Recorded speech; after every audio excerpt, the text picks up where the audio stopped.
আমার ধৈর্যের কোনো অভাব নাই। আমার আমার সব বিষয়ে আমি অধৈর্য। আমি ইভেন কলিং বেল মানুষের বাসায় কলিং বেল দিলেও আমি 2-3টা দিই না, আমি 10-12টা একসাথে কলিং বেল দিই। মানে আমার ধৈর্য বলে কিছু নাই।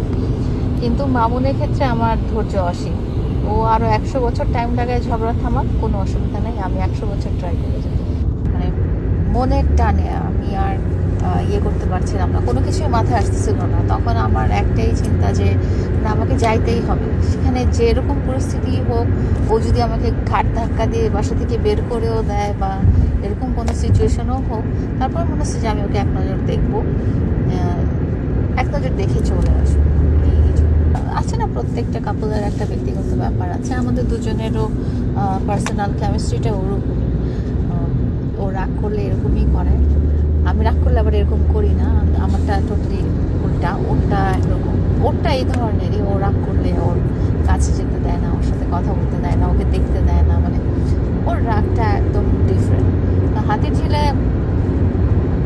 তখনও ওর অনেক রাগ ছিল, কিন্তু মানে আমি একটু ডিস্টেন্স মেনটেন করেই ছিলাম এই জন্য। বিকজ দেখা যায় কি, যে একটা টাইমে যখন কেউ রিয়্যাক্ট করে ফেলে, অন্য মানুষও হয়তো রিয়্যাক্ট করে ফেলতে পারে। এমন যদি হতো যে সে যখন রেগে গেছে আমিও রেগে গেছি, মারামারি একটা সিচুয়েশন হয়ে যেতেও পারতো। তো এই জন্য সেফ ডিস্টেন্স থাকাই ভালো। তারপরেও মানে সেই সময়টা আমরা দেখেছি, তারপরে যে এই যে সিদ্ধান্তটা নিয়েছেন, মানে এতে করে আপনি কি মনে করছেন? এতে করে আমি কিছু মনে করছি না। এটা আমার আমার বললাম না, আমার প্রাণের টানে বা আমার মনের টানে আমি যাচ্ছি। বিকজ আমি ওকে অনেকদিন দেখি না। অ্যান্ড আমার খুবই ওয়ারিড লাগছে ওর জন্য, খুবই টেনশন হচ্ছে, খুবই প্যালপিটেশন হচ্ছে, খুবই মন খারাপ লাগতেছে ওর জন্য। আমি হয়তো ওকে জাস্ট শুধু এক নজর দেখে আমি আবার চলে আসবো। এখান থেকে ওদের বাসার জার্নি প্রায় 6 থেকে 7 ঘন্টা। বাট এটা আমার কাছে কোনো কিছুই লাগবে না, যদি আমি ওকে এক নজর দেখতে পারি যে ও ভালো আছে, আমি চলে আসবো।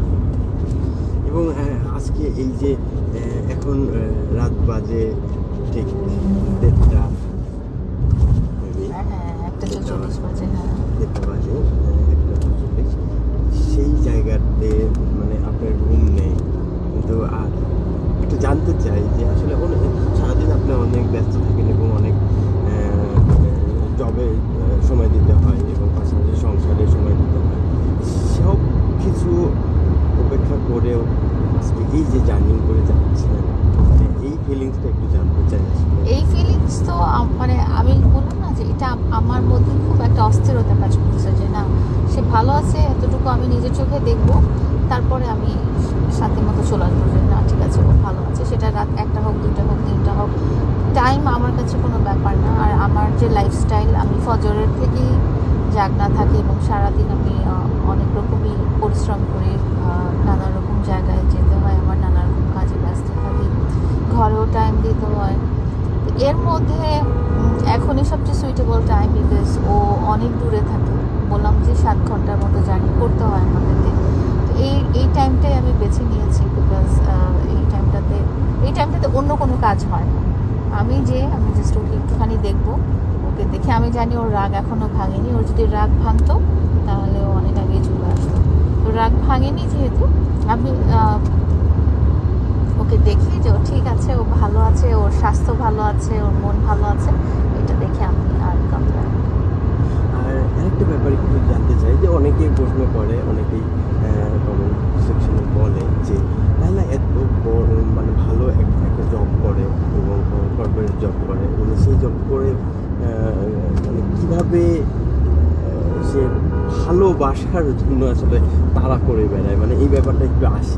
আমি আপনাকে একটা জিনিস বলি, ভালোবাসাটা আমার কাছে কিন্তু অনেক বড় একটা ম্যাটার, অনেক বড়। জীবনে লাইফে অনেক কিছুই থাকবে, অনেক কিছুই থাকবে না, কিন্তু অনেস্টলি ভালোবাসাটা আমার কাছে অনেক বড় একটা ব্যাপার। এবং আমি সবসময় মনে করি যে আমি যাকে ভালোবাসবো তাকে আমি একদম 100% ভালোবাসবো। এবং সেক্ষেত্রে কোনো একটু 0 টলারেন্স, একটু ছাড় দেওয়া হবে না। আমার পক্ষ থেকে কোনো রকম কমতি থাকবে না কখনোই, আমার পক্ষ থেকে কোনো রকম ইগনোরেন্স থাকবে না কখনোই, আমার পক্ষ থেকে কোনো রকম অবহেলা বা ডিস্টেন্সও থাকবে না কখনোই। এটা আমার পক্ষ থেকে। সো আমার পার্টনার যদি এরকম মনে করে তাহলে তো well and good, but say different person, different perspective তার থাকতে পারে ভালোবাসার ক্ষেত্রে। বাট আমার ক্ষেত্রে এটা ভালোবাসার জন্য আমার পৃথিবীর সমস্ত কিছু, আমি যে কষ্ট করি, পরিশ্রম করি, আমি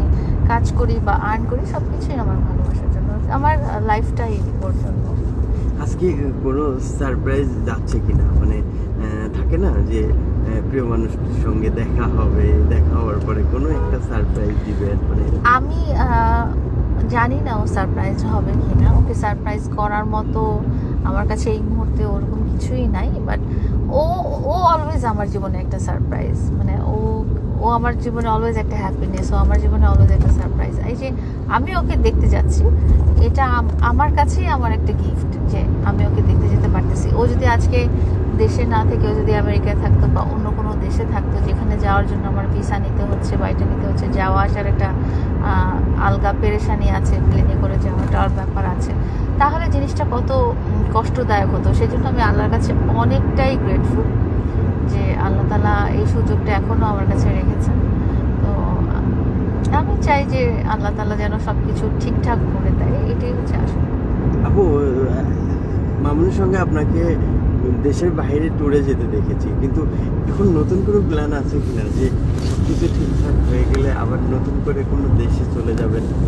আমরা আসলে বেড়াতে যাব, কোথাও বাইরে সেটেল হওয়ার প্ল্যান আমার বা মামুনের কারোরই নাই। আমরা সব ঠিক হলো তো অবশ্যই বেড়াতে যাবো, ডেফিনেটলি।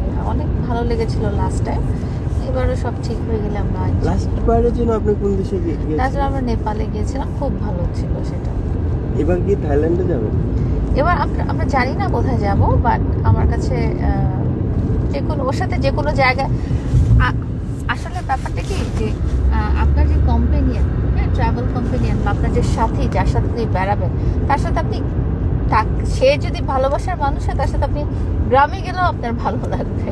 আমি ওর সাথে যেখানেই যাই না কেন সেটাই আমার কাছে ভালো লাগে। মানে এমন না যে এটা বিদেশ হইতে হবে, যে কোনো গ্রাম হইতে পারে, যে কোনো অজপাড়াগা হতে পারে, যে কোনো গলি হতে পারে, যে কোনো মানুষের বাসা হতে পারে, যে কোনো বিয়ে শাদীর প্রোগ্রাম হতে পারে, ওর সাথে আমি যেখানে যাই আমি কিন্তু খুব এনজয় করি, কখনো স্যাড থাকি না। আমি ওকে যতটুকু চিনি, আমি বলতে পারি যে আজকে ঝগড়াঝাটি ঠিক হবে না। ওর হয়তো আরও অনেক টাইম লাগতে পারে। আমার ধৈর্যের কোনো অভাব নাই। আমার সব বিষয়ে আমি অধৈর্য। আমি ইভেন কলিং বেল, মানুষের বাসায় কলিং বেল দিলেও আমি 2-3টা দিই না, আমি 10-12টা একসাথে কলিং বেল দিই। মানে আমার ধৈর্য বলে কিছু নাই। কিন্তু মামুনের ক্ষেত্রে আমার ধৈর্য অসীম। ও আরও 100 বছর টাইম লাগায় ঝগড়া থামাক, কোনো অসুবিধা নেই, আমি 100 বছর ট্রাই করে যাবো।